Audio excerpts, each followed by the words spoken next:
تخيل تكون قاعد في بيتك وفجأة تسمع صوت خبط في الحمام، تكلم الشرطة وتحاول تستنجد بيهم، ولكن الشرطة تقفل في وشك ويتوقعوا إنك بتهزر أو بيتهيألك. بس بعد كام يوم يكتشفوا إنك فعلا كنت محتاجهم، لكن محدش سمعك. إيه اللي حصل لروسي ماي ماكوي؟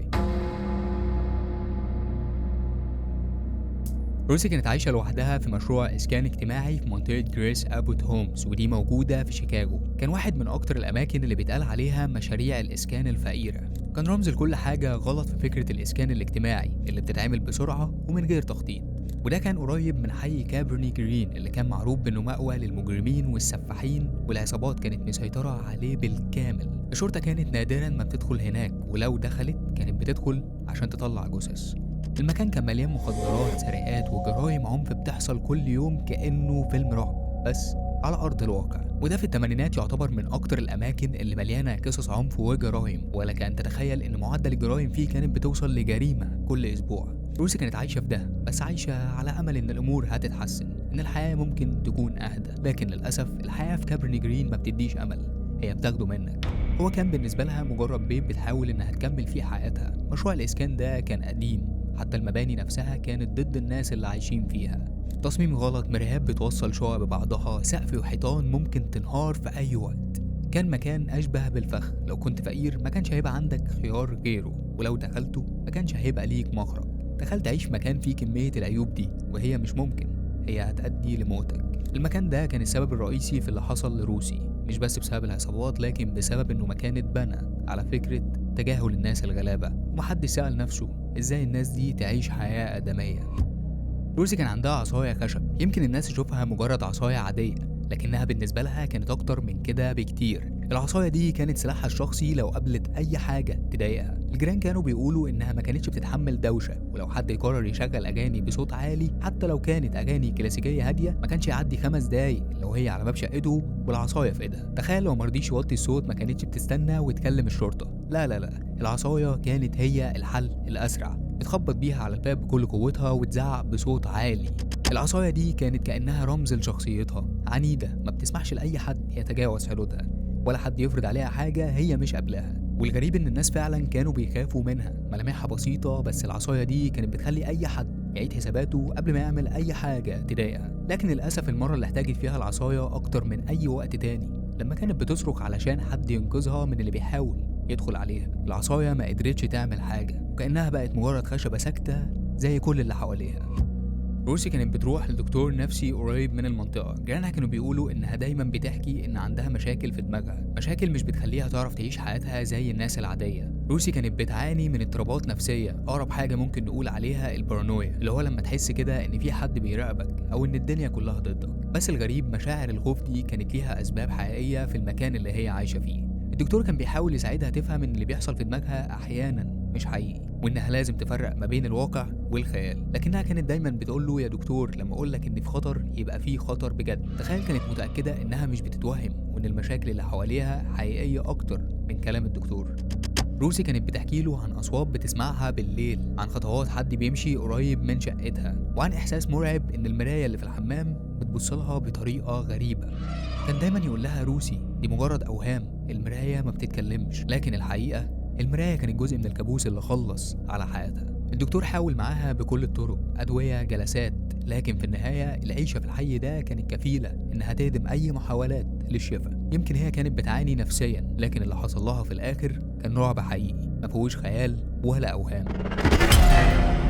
في يوم 22 إبريل 1987، وتحديدا الساعة 8:45 دقيقة بالليل، الشرطة استقبلت مكالمة طوارئ من روسي. صوتها كان مليان خوف حقيقي. قالت لهم حد بيحاول يدخل عليا من مراية الحمام. تخيل تكون لوحدك في شقتك وتلاقي حد بيحاول يدخل من حيطة حمامك. احساس بالعجز والخوف ما يتوصفش. اللي حصل ان الضابط ما كانش فاهم كلامها كويس، فبعتوا دورية الساعة 8:47 دقيقة على اساس انها خناقة ما بين الجيران، مش بلاغ خطير عن محاولة اقتحام وهتتسبب في جريمة. المصيبة ان لحد الساعة 9:02 مفيش ضابط وصل باب الشقة. في الوقت ده واحد من الجيران اتصل بالشرطة وبلغ انه سمع صوت ضرب نار جاي من شقة روسي اللي هي شقة رقم 1109. وبعدها بدقيقتين جار تاني اكد انه سمع نفس الحاجة. اخيرا الشرطة وصلت الشقة الساعة 9:10. خبطوا على الباب، لكن طبيعي ان محدش هيرد. حاولوا يتصلوا برقم تليفون روسي من عندهم، وفعلا سمعوا التليفون بيرن من ورا الباب، لكن نفس الحاجه، ما كانش فيه اي رد.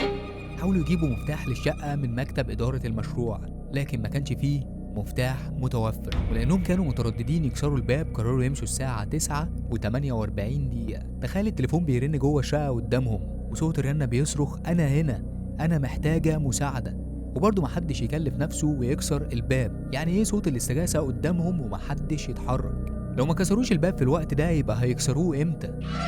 في يوم 23 ابريل اللي هو يعتبر تاني يوم بعد الحادث، واحده صاحبه روسي اسمها ديبرا قررت انها تتصل بالشرطه عشان كانت قلقانه بعد ما شافت الشرطه عند شقتها بالليل. الشرطه والامن الخاص بالمشروع رجعوا تاني للشقه، لكن لما ما سمعوش اي صوت ولا رد، الامن قال للشرطه ما يكسرش الباب خوفا من قضايا قانونيه ممكن تحصل ضدهم. وللمره التانيه الشرطه مشيت من غير ما تعمل حاجه. اليوم اللي بعده 24 ابريل، صاحبه روسي راحت بنفسها لاداره المشروع وقالت لهم على كل اللي حصل.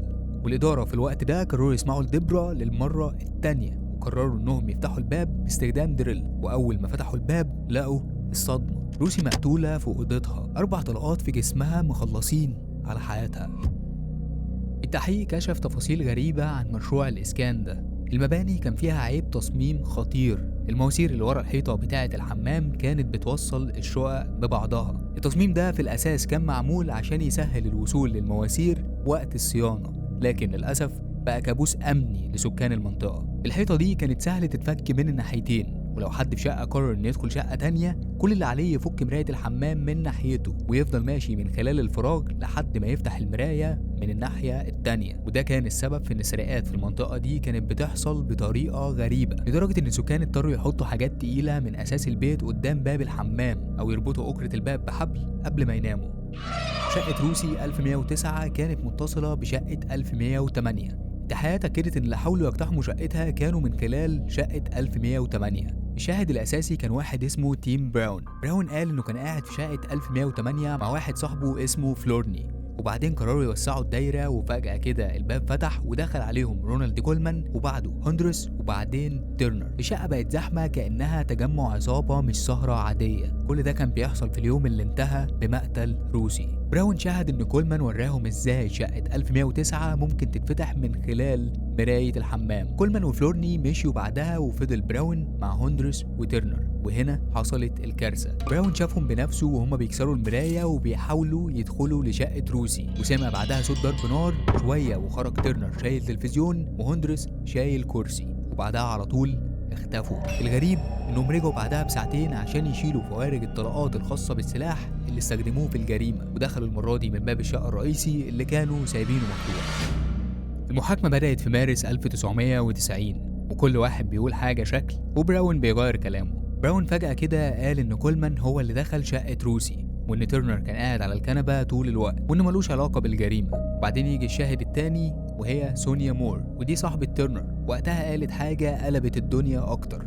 قالت إن تيرنر جه عندها الساعة 10:30 بالليل يوم الجريمة، وكان بيقول بكل فخر أنا ضربت حد بالنار. تخيل بيقول لها كأنه كسب جايزة مش عمل جريمة. وبعدين تيجي لينت صاحبة براون تشهد إنه الساعة 2 بالليل هندرس وتيرنر خبطوا على بابها، وكان معاهم كرسي وتلفزيون، وقالوا لها ممكن نشيلهم عندك، وطبعا هي رفضت عشان حست إن في حاجة مش مظبوطة. لكن يجي بقى دور سيولا صاحبة هندرس، ودي كان عندها رأي تاني. قالت إن هندرس وتيرنر جم عندها الساعة 3:30 بالليل في نفس اليوم بنفس التلفزيون والكرسي، ووافقت انها تخليهم عندها. وبعد كل الشهادات اللي دخلت وخرجت الحكم كان صدمة. القاضي قال غير مذنبين. ازاي؟ مشهد غريب ومرعب اكتر من الجريمة نفسها. الناس اللي سرقوا وقتلوا خرجوا عادي جدا كأن مفيش حاجة حصلت. والعدالة راحت فين؟ فعلا مش عارف ازاي حصل كده. دلوقتي فكر معايا، جريمة كاملة، شقة اتنضفت من الأدلة، وشهود بيغيروا كلامهم كل شوية، ومجرمين قاعدين في أمان كأنهم ما عملوش أي حاجة. بس السؤال اللي بيدور في بالي، ازاي العدالة ما شافتش اللي احنا شايفينه؟ وازاي قضية واضحة زي دي تخلص بالشكل ده؟